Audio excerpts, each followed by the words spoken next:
24 घंटे का जो सदन रखा है, मैं उसके लिए आपको आभार प्रकट करता हूँ। नेता सदन को भी आभार प्रकट करता हूँ। अपने इन भाइयों का भी अपमान, अपने इन भाइयों का भी अपमान, अपने इन भाइयों का भी अपमान का कभी मैं अपमान नहीं कर रहा हूँ। इनका भी मैं सम्मान करता हूँ। इनका भी सम्मान करता हूँ, इनका भी आभार प्रकट करता हूँ। आपका सम्मान कर रहे हैं, इनका भी सम्मान करता हूँ। माननीय मनोज पांडे जी। माननीय सभापति जी, मैं आपका आभार प्रकट करता हूं। अधिष्ठाता महोदय, आज हम एक ऐसे सपने की बात कर रहे हैं जो कागज पर नहीं है, बल्कि उसको धरातल पर उतारने पर चर्चा रखी गई है। विकसित भारत 2047 का सपना, और इस सपने को सबसे मजबूत स्तंभ है कि विकसित उत्तर प्रदेश को इसी प्रकार से कैसे अपनी बातों को आगे बढ़ाता है। मानवर किसी राष्ट्र और किसी राज्य को विकसित करने के लिए, उसकी आर्थिक व्यवस्था को सुदृढ़ करने के लिए, संपन्नता, समता और समरसता लाने के लिए सबसे मजबूत अगर कोई बिंदु है तो वो है कानून व्यवस्था। बिना एक मजबूत कानून व्यवस्था को लेकर के चले हुए किसी राष्ट्र और राज्य को हम न आर्थिक रूप से संपन्न बना सकते हैं और न उसे कभी मजबूत कर सकते हैं। जहां अपराध और आतंक आर्थिक व्यवस्था को कमजोर करता है, समता को भी कमजोर करता है और संपन्नता को भी छीनने का काम करता है, हम सबसे पहले बधाई देंगे उत्तर प्रदेश के माननीय मुख्यमंत्री जी को और उत्तर प्रदेश की सरकार को कि कानून व्यवस्था में जो उत्तर प्रदेश के बारे में किदवंतियां कही जाती थी, और ये कहने में हमें कोई दो राय नहीं है, और जो आंकड़ों में प्रस्तुत है, आंकड़ों में उपलब्ध है कि विगत 15 सालों में 17% उद्योग और व्यवसाय उत्तर प्रदेश से पलायन हो गए। आज उत्तर प्रदेश की मजबूत कानून व्यवस्था की चर्चा न उत्तर प्रदेश में बल्कि देश में नहीं, दुनिया के प्रगतिशील देशों में आज हो रही है। मैं इसके लिए आभार प्रकट करूंगा और धन्यवाद दूंगा। और ये भी कहूंगा कि अगर हम आंकड़े देखें तो उद्योग और व्यवसाय में, अरे बैठे रहिए, सरकार की बात बाद में कर लेना। उद्योग और व्यवसाय में आज उत्तर प्रदेश में 29.6% की वृद्धि हुई है। बाहर से अन्य राज्यों से आकर के लोगों ने उत्तर प्रदेश में अपने उद्योग और व्यवसाय को करने का काम किया। मैं इसके लिए भी उत्तर प्रदेश सरकार को बधाई देने का काम करता हूं। माननीय 2047 के विजन की बात हो रही है। अगर हम इस विकास प्रगति को आंकड़ों में देखें तो हम कह सकते हैं कि जो आने वाले 10 वर्ष हैं और इसकी प्रगति को अगर हम गुणात्मक देखें तो हमने जो आपको प्रतिशत बताए, ये प्रतिशत कोई बनाए हुए प्रतिशत नहीं है।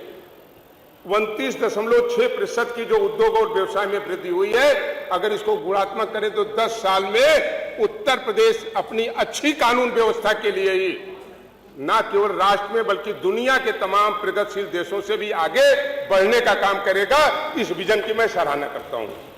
जहां तक मान्यवर, दुनिया के एक बहुत बड़े विचारक ने कहा कि किसी गांव, जिले, कस्बे या राज्य को आगे बढ़ाना हो तो उसको अच्छी सड़कों से जोड़ा जाए। सड़क केवल रास्ते को सुगम और सरल नहीं बनाता, बल्कि व्यक्ति के जीवन की रफ्तार को भी आगे बढ़ाने का काम करता है।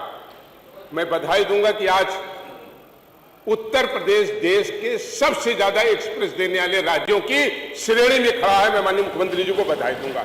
न केवल पूर्वांचल एक्सप्रेस पे, बल्कि हम देखें बुंदेलखंड एक्सप्रेस वे और आगरा एक्सप्रेस वे जो प्रयागराज से होकर ऊंचाहार होकर के मेरठ जा रहा है, लगभग तैयार की स्थिति में। इसके लिए भी बधाई देने का काम करूंगा। मुझे लगता है कि एक्सप्रेस वे की अभी ये श्रृंखला रुकी नहीं है। जो विजन 2047 है तो हम कह सकते हैं कि गाजीपुर से लेकर गाजियाबाद तक कोई ऐसे रास्ते और कस्बे और जिले नहीं होंगे जो एक्सप्रेस वे से नहीं जुड़े होंगे।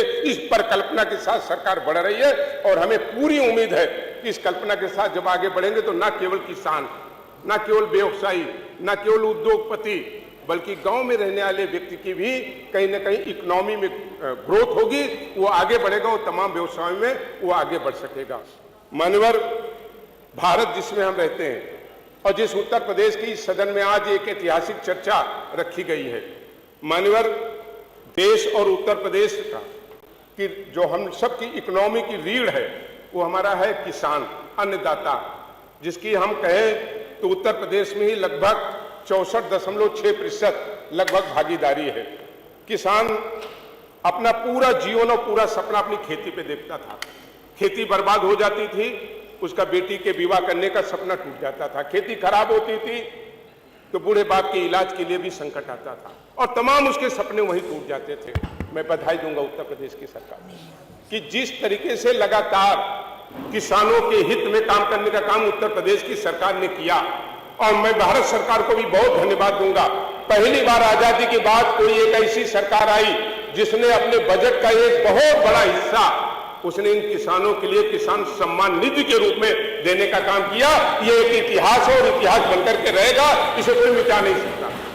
किसान के ऊपर दैविक आपदा आती थी, उसकी फसल नष्ट हो जाती थी।